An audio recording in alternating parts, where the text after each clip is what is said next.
ये मौका खुशी का भी है और गम का भी है जब हम यहाँ बैठे हैं। पुण्यतिथि है जनाब अब्दुल रहमान अंसारी साहब की। इस मौके पर आप लोग तशरीफ लाए हैं तो हमारी तरफ से भी वेलकम है, खुशामदीद तमाम लोग।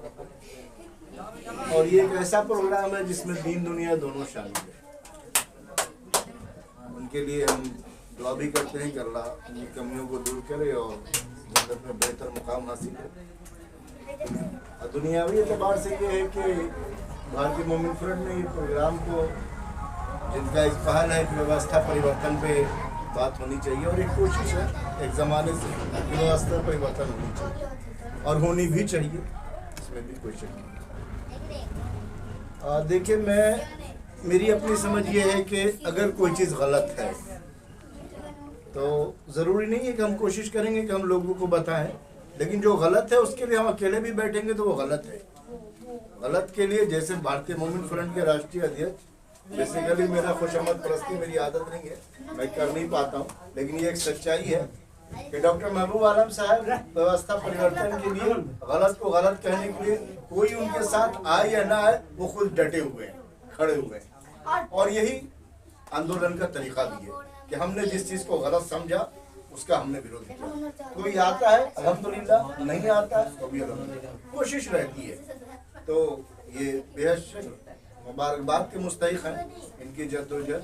हम लोगों से तो उतना नहीं हो पाता है जितना ये करते हैं। उसके बाद जनाब अब्दुल रहमान अंसारी साहब, एक आप देख ही रहे हैं कि सैनिक विद्रोही, तो सैनिकों का उस वक्त अंग्रेजों का जो मतलब चाल था, आज की मौजूदा सरकार से मिलता जुलता है। आज की जो हमारी सरकार है उससे उनकी हरकत मिलती जुलती है। वो ये कि अंग्रेजों ने भी उस टाइम जो बारूद भरा था उसमें वो करते क्या था कि जो बारूद मुसलमानों सैनिक को दिया जाता था उसमें उन्होंने सुअर की चर्बी से उसको पैक किया था, और जो गैर मुस्लिम को दिया जाता था हिंदू भाई को, उसमें उन्होंने गाय की चर्बी लगाई। तो जब ये बात पता चला सैनिकों को तो ये भी एक का ये था, भाई जो चीज जिस चीज से तकलीफ है, गाय से उन्हें तकलीफ है, सुअर से हमें तकलीफ है। तो ये भी एक विरोध का कारण था कि सैनिक विरोध के पीछे ये एक बड़ा कारण है। नाम तो मंगल पांडे जी का आता है, लेकिन उसके पीछे अलग एक कहानी है जिस पे जाना बहुत लंबा हो जाएगा। और तो ये चाल अभी भी है सरकार की, मौजूदा सरकार जो उसकी नकल करती है, नफरत पैदा करती है। हम तो नहीं कर सकते, हमारी तो मजबूरी है, हमारी धार्मिक मजबूरी है कि हम नफरत नहीं कर सकते, क्योंकि हमारे लिए तो है कि भाई एक मानव जाति से बने हैं, एक मर्द और एक औरत से, और सब हमारा भाई है। तो हाँ, अब ये है कि हम बदला नहीं ले सकते, लेकिन हम माफ करने पर विश्वास रखते हैं, लेकिन उसको रोकने की कोशिश तो करनी है। कोई शख्स अगर ये समझ रहा है कि वो इस हिंदुस्तान में रह के अपने घर में अपने बच्चों की परवरिश करना ही काफ़ी है और ये मोमिन फ्रंट और ये सियासत बेकार की चीज़ है, तो वो बड़ी गलत फहमी में है। इस वक्त हालात ये है कि वो अगर घर से नहीं निकलता है, सही को सही और गलत को गलत नहीं कहता है, मोमिन फ्रंट जैसी तंजीमों के साथ नहीं जोड़ता है, तो आने वाले टाइम में ये जो आग लगी है वो उसके घर में घुस जाएगी, और वो घर में घुसेगी तब फिर उसके लिए निकलना मुश्किल हो जाएगा। इसलिए अभी वक्त बच रहा है कि आए और ऐसी तंजीमों के साथ जुड़े, ऐसे लीडरों के साथ जुड़े जो ईमानदार हैं। और अगर ऐसा होता है तो अल्हम्दुलिल्लाह, और बाकी नहीं होता है तो माहौल तो आप देख ही रहे हैं। आपने अभी नया फरमान देखा होगा, IAS IPS बनने के लिए बड़ी पढ़ाई पढ़नी पड़ती है, लेकिन संजीव भट्ट जैसा IAS आपको नहीं मिलेगा। संजीव भट्ट भी एक IAS थे, आज उनको उनकी सजा मिल रही है। हम हिंदुस्तानी उनको कोई ये भी नहीं दे पा रहे, उनके लिए कोई आंदोलन भी नहीं खड़ा पा रहे। लेकिन इसी देश में एक IAS ने अभी एक फरमान जारी किया है मुजफ्फरपुर से, ये रास्ते में जो कावड़ यात्रा जो जाएगी तो रास्ते में जितने मुस्लिम दुकान है वो अपना नाम लिखें, वो अपना नाम लिखें। जबकि हमारे इसी देश में खान रेस्टोरेंट चलता है, जो खान रेस्टोरेंट जो है किसी मुसलमान का नहीं है। दुआ के नाम पे बड़ी कंपनी है, वो भी हमारी नहीं है, लेकिन दुआ नाम है।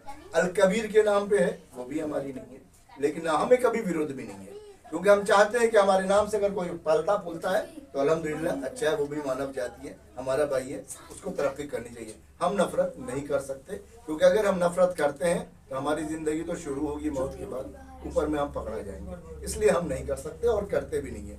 तो ये जो लोग हैं वो मैंने अंग्रेज़ों से उनका ये इसलिए किया कि अंग्रेज़ भी यही काम करते थे और आज की मौजूदा सरकार भी यही काम कर रही है। इसका विरोध होना चाहिए जिस हद तक मुमकिन है। जितनी ताकत दी है ऊपर वाले ने, घर से बाहर निकलिए, तंजीमों के साथ जुड़िए, अच्छे लीडरों को तलाश कीजिए और इनका फ़ायदा होगा। ये लोग जो कर रहे हैं इसका फ़ायदा हमें होगा और इसका फ़ायदा हमें हो चुका है। हर कोई जानता है कि मलेशिया में मुसलमानों की तादाद सबसे ज़्यादा है। पता है क्यों हुआ? पूरा मलेशिया एक बैग कलमा क्यों पड़ा? कुछ लोग गए, उन्होंने वो दूध का कारोबार शुरू किया था। तो दूध का कारोबार शुरू किया तो उनकी तो मजबूरी थी, पक्के ईमान वाले थे, आज के मुसलमान नहीं, हम जैसे मुसलमानों की बात नहीं कर रहा हूँ मैं। वो ईमान वाले थे, दूध में वो पानी नहीं मिलाते थे। जब वो दूध में पानी नहीं मिलाते थे, कारोबार उनका बढ़ता गया और जो दूसरे लोग कारोबार करते थे वो पानी मिलाते थे, उनका घटता गया। उन्होंने जाके राजा को शिकायत की कि भाई कुछ लोग बाहरी आए हैं और वो आके जो है दूध का कारोबार कर रहे हैं और हमारा कारोबार ठप हो रहा है। तो उन्होंने कहा कि सिपाही भेजा कि उठाओ भाई अपना, चल दो। बस वो जाने लगे, बस पब्लिक ने रोका उनको और पब्लिक रोका कि नहीं आप रुकिए, हम राजा से बात करते हैं। पब्लिक गई राजा के पास कि भाई ये क्या मामला है, इनको क्यों भगाया जा रहा है? तो बोले सुनने में ये है, बोले तो ये तो ईमानदार है, ये दूध हमें सही देते हैं, हम इनसे खरीदते हैं। तब उनको बुलाओ भाई, उनको बुलाया, बोला तुम क्यों दूध में पानी क्यों नहीं मिलाते, दूसरे लोग मिलाते? बोला हम नहीं मिला सकते। अपना उन्होंने पेश किया कि दुनियावी जिंदगी हमारे लिए खेल तमाशा, हमको मरना है और सबको छोड़ के जाना है, इसलिए हम लोग ये सब काम नहीं कर सकते। हम एक के जिसने सूरज बनाया, जिसने चांद बनाया, जिसने पेट में मेरा चेहरा बनाया, मेरी माँ के पेट में, हम उसको मानते हैं और वो अल्लाह है। तो फिर हुआ क्या कि राजा ही जो है इस्लाम कबूल किया। जब राजा कबूल किया तो सबने कबूल कर लिया। तो ये जो लोग हमें मेरा नाम लिखवा रहे हैं ना, यकीन जानिए अगर हमने ईमानदारी से भेजा, अच्छे आम बेचा, बेहतर सामान बेचा, हमारा ही कारोबार चलेगा। मगर हम ऐसा करते नहीं है, हम दूसरों को देख के नकल करते हैं और नकल करके हम जो है हमारा नुकसान हो रहा है। अभी CNRC लगा, मियाँ जी भागते हुए जो कभी गाँव गए नहीं थे, चले गए पाकिस्तान और एक ऑर्डर बन गया, वो दिल्ली बॉम्बे में बैठा हुआ था। तो अमित शाह ने तो बेचारे ने कुछ और सोच के CNRC लाया था, लेकिन लोगों को लगा कि यार चाहिए, बाप दादा का तो अपने गांव पहुंचा तो देखा कि साला वो तो जमाबंदी कायम है, जमाबंदी कायम है, बस रसीद कटानी है, जमीन सारी पड़ी हुई है। भाई इधर उधर भागे तो जमीन लेके तो भागे नहीं थे और ना उस वक्त कोई उनकी जमीन खरीद सका, छोड़ देंगे। बहुत पैसा कमाया और वो रजिस्ट्री एक सबूत भी बना CNRC का और पैसा भी कमाया और सर्टिफिकेट भी बनी। तो वो तो आपको पता है कि मक्कार करने वालों के साथ ज्यादा बड़ा मक्कारी कोई और भी कर सकता है। बात तो ये इस चीजों को देखते हुए आपको रोड पर आना होगा और भी अच्छे लोगों के साथ जुड़ना होगा, उनसे जो है। और आप देख रहे हैं कि देश हमारा 74 साल में किस दिशा में गया है। ये देश पहले भी चलता था, सोने की दुनिया भी थी, कौन सा टाइम था, कौन लोग थे, किस तरह की सियासत कर रहे थे कि देश हमारा सोने का चिड़िया था, उसको देख के अंग्रेज आया और वो भी लूट कर ले गया, जितना भी ले गया फिर भी बहुत कुछ बचा था। आज के जो लोग हैं उन्हें भी आप देख रहे हैं किस तरह की लीडरी कर रहे हैं, वो अपना घर खूब भरते हैं।